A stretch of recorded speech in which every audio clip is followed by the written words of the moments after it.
Hello friends, welcome to Telugu drama web stories. మాధుర్యం తెలుగు స్టోరీలోకి వెళ్ళిపోదామా?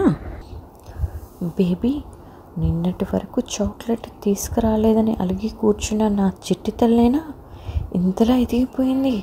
నా కూతురని చెప్పటం లేదు, కానీ నువ్వు ఎంత ఉన్నతంగా ఆలోచిస్తున్నావురా.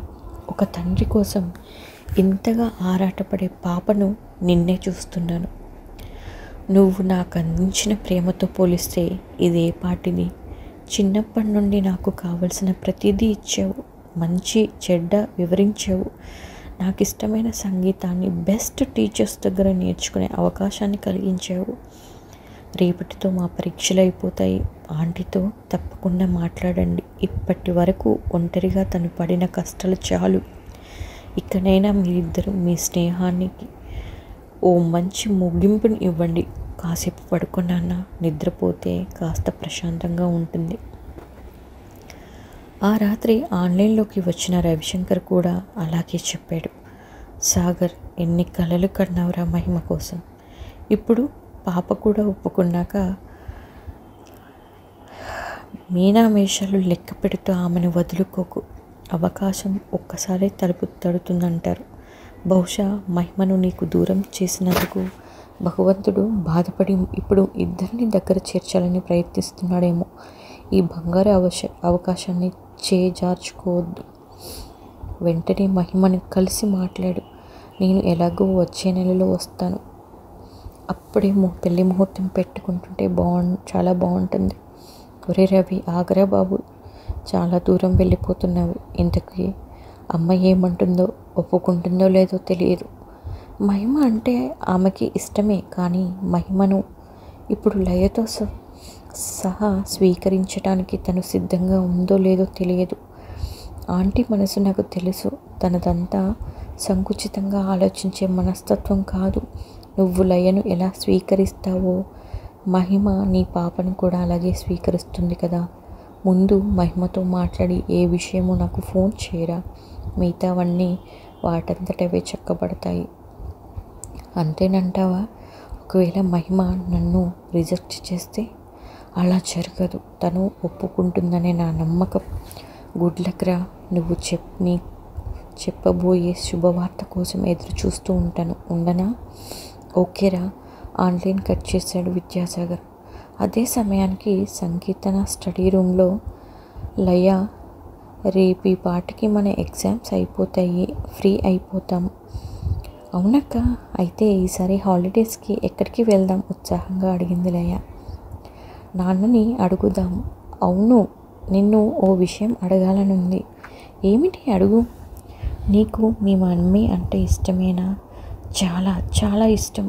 మరి మా డాడీ అంటే? ఓ, అంకుల్ అంటే కూడా చాలా ఇష్టం. అయితే మనం అందరం ఒకే ఫ్యామిలీ అయిపోవచ్చు కదా. అంటే లయకు అర్థం కాలేదు. నీకు తెలుసుగా, చదువుకునే రోజుల్లో మీ మమ్మీ మా డాడీ స్నేహితులని. వాళ్ళిద్దరూ స్నేహితులు మాత్రమే కాదు, లవర్స్ కూడా. నిజంగానా? కళ్ళు పెద్దవి చేసి చూసింది లయ. అవును, కొన్ని కారణాల వల్ల మా డాడీ మీ మమ్మీని కాకుండా మా మమ్మీని పెళ్లి చేసుకోవాల్సి వచ్చింది. అయ్యో, అంకుల్ ఎందుకు అలా చేశారు? మా మమ్మీ అందుకేనా అలా పెళ్లి చేసుకోకుండా ఉండిపోయింది? బాధగా అంది లయ. అవును లయ, నువ్వు తన ఫ్రెండ్ ప్రియా ఆంటీకి పుట్టిన పాపవు. ఈ విషయాలన్నీ నీకు తెలుసుగా. తెలుసు. 10th అయ్యాక సెలవుల్లో మమ్మీ నేను కాశీ వెళ్ళినప్పుడు తాతగారు నాకు చెప్పారు. మా మమ్మీ ప్రియాని అయినా ఈ మమ్మీ నన్ను పసిపాపగా ఉన్నప్పటి నుంచి ప్రాణంగా పెంచింది. మరి తన సంతోషంగా ఉండాలంటే మనం ఏదో ఒకటి చేయాలి కదా. మీ మమ్మీ మా డాడీ పెళ్ళి చేసుకుంటే మనం అంతా ఇక ఒకే ఇంట్లో ఉండొచ్చు. నీకు డాడీ ప్రేమ, నాకు మమ్మీ అనురాగం దొరుకుతాయి. మనం ఇద్దరం ఎప్పుడు కలిసే ఉండవచ్చు. ఆలోచనలో పడింది లయ. అక్క, నువ్వు చెప్పినదంతా చాలా బాగుంది. అంకుల్ నాకు మంచి డాడీగా మారిపోతే అంతకన్నా నాకు కావలసినది ఏముంది? కానీ అమ్మని ఒప్పించడమే కష్టం. ఆ మధ్య తాతగారు పెళ్లి చేసుకోమంటే ససేమిరా చేసుకోనని చెప్పింది తెలుసా? అందుకే మనం అమ్మను ఒప్పిద్దాము.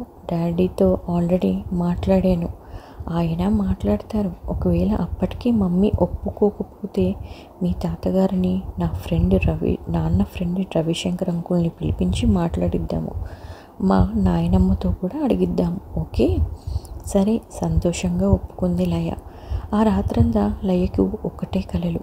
మహిమ, విద్యాసాగర్లతో తామిద్దరూ ఎంతో సంతోషంగా ఉన్నట్టు, ఒకే ఇంట్లో, ఒకే రూమ్లో, ఒకే కుటుంబ సభ్యులుగా. ఆ ఆదివారం మహిమ ఇంటికి వెళ్ళాడు విద్యాసాగర్. ఊరిలో ఏదో పనుందని ముందు రోజే నరసాపురం వెళ్ళింది విశాలాక్షి. పిల్లలిద్దరూ మార్నింగ్ షోకి వెళ్ళారు. మహిమతో కలిసి టిఫిన్ తిన్నాక మెల్లగా మొదలుపెట్టాడు విద్యాసాగర్. టిఫిన్ చాలా బాగుంది హిమ.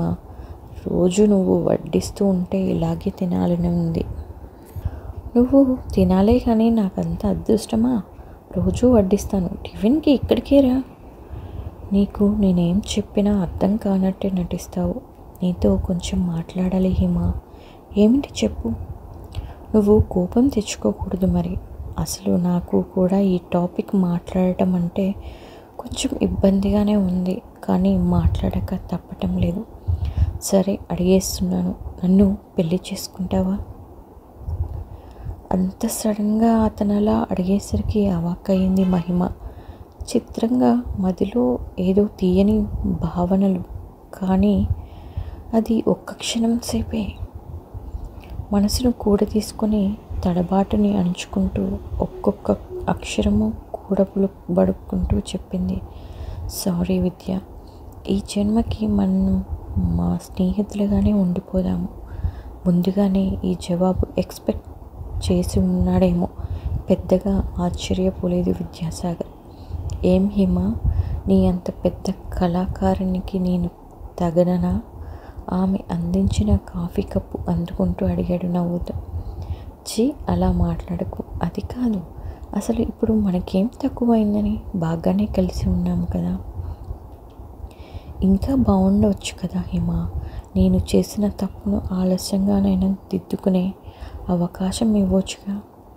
పిచ్చి విద్య, నీ వల్ల తప్పు జరిగిందని, అందువల్ల నా జీవితం అన్యాయం అయిపోయిందని నేనేనాడు అనుకోలేదు. అప్పుడు మనం పెళ్లి చేసుకోవాలని కలలు కన్నది నిజమే, కానీ దైవేచ్ఛ వేరేలా ఉంది కాబట్టే మన దారులు వేరయ్యాయి. భగవంతుడు నన్ను సృష్టించిన పర్పస్ వేరే ఉంది. లయకు తల్లిగా చేశాడు. సంగీత భారతికి సేవకురాలిగా నన్ను నియమించాడు. నా ధ్యేయాలు లయకు మంచి వైద్యం చేయించి దాని కాలు బాగయ్యేలా చూడటం, దాన్ని బాగా చదివించి మంచి అబ్బాయికిచ్చి పెళ్లి చేయటం. ఈ సంగీత విద్యాలయాన్ని ఎంతో వృద్ధి చేసి నా ఊపిరి ఉన్నంత వరకు విద్యార్థులకు నా విద్యనంతా ధారపోసి తాతగారి ఆశయాల ప్రకారం సంగీతాన్ని బతికించడం. నన్ను పెళ్లి చేసుకుంటే వీటిలో ఏది ఆగిపోతుందట? నవ్వుతూ అడిగాడు విద్యాసాగర్. ఆగిపోతుందని కాదు విద్య, మరింత ప్రోత్సాహకరంగా ముందుకు వెళ్తోంది.